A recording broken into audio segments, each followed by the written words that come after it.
Hello guys! So alam mo ba na kahit nakalimutan mo yung lisensya mo sa bahay, okay lang mag-drive. Oo, wag mo nang balikan. Basta't alam mo kung paano i-access ang digital copy ng iyong driver's license. Kasi yung digital copy, it's considered as a valid form of identification. Ang ibig sabihin nito, kapag may traffic enforcer na nanghingi ng iyong driver's license, ay pwedeng yung digital copy lang ang ipapakita mo. Okay na sa kanila yon.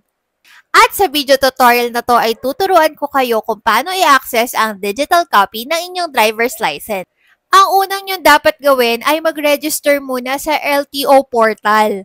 Punta lang kayo sa inyong browser, sabihin natin Google Chrome, and then type nyo lang yung LTO, tapos lalabas na yung LTMS. Sa registration, madali lang naman yan para lang kayong nagpifill up ng form. Hihingan kayo ng mga personal information, address, contact number, valid ID, at syempre, meron din kayong email address. So, importante na kapag naka-register na kayo, tandaan nyo or isulat nyo ang iyong username and password. Kasi ito na yung magiging profile nyo sa LTO. Yung digital copy ng driver's license, hindi pwedeng screenshot lang. Okay? So, kailangan live nyo ipapakita sa traffic enforcer na pumapasok kayo dun sa LTMS portal. So, kailangan tandaan nyo yung username and password nyo. So, mas maganda isulat nyo na or isave nyo na sa inyong phone. So, hindi lang po yung digital ID ang nakikita dito sa inyong LTMS account, ha? So, nakikita nyo rin po dyan yung mga violations nyo, yung inyong mga personal information. Kung meron po kayong gustong baguhin, pwede nyo i-request. Kunyari, nagbago kayo ng address, yung mga ganyan. And dito rin po kayo mag-exam for renewal of license. So, pag po kasi magre-renew, kailangan na po na pasado kayo ng CDE exam. And dito rin po ginagawa yan. Parang 25 questions lang po yung sasagutan nyo. Tapos, dyan din sila maglalabas ng certificate.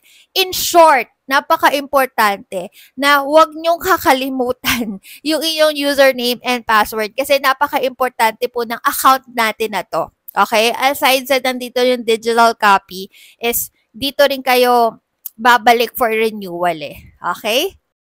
So, kapag nakaregister na kayo, mag-sign in na kayo, type nyo lang ang inyong username and password. Ayan, sa-sign in ako. Ayan, tapos sa bungad pala, makikita nyo na dito yung digital ID. So, i-click nyo lang yan. At yan na po ang papakita nyo sa traffic enforcer pag nahuli kayo at hindi nyo dala ang inyong lisensya. Okay? So, sabi ko nga sa inyo, marami pong maraming function. May violations. Ayan, tingnan natin. Wala akong violations. Tapos,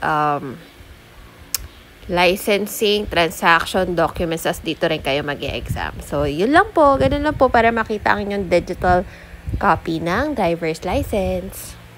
At syempre, magpapalambing lang din ako. Please like and subscribe to my channel for more informative videos. Thank you and God bless everyone. Salamat po sa panonood.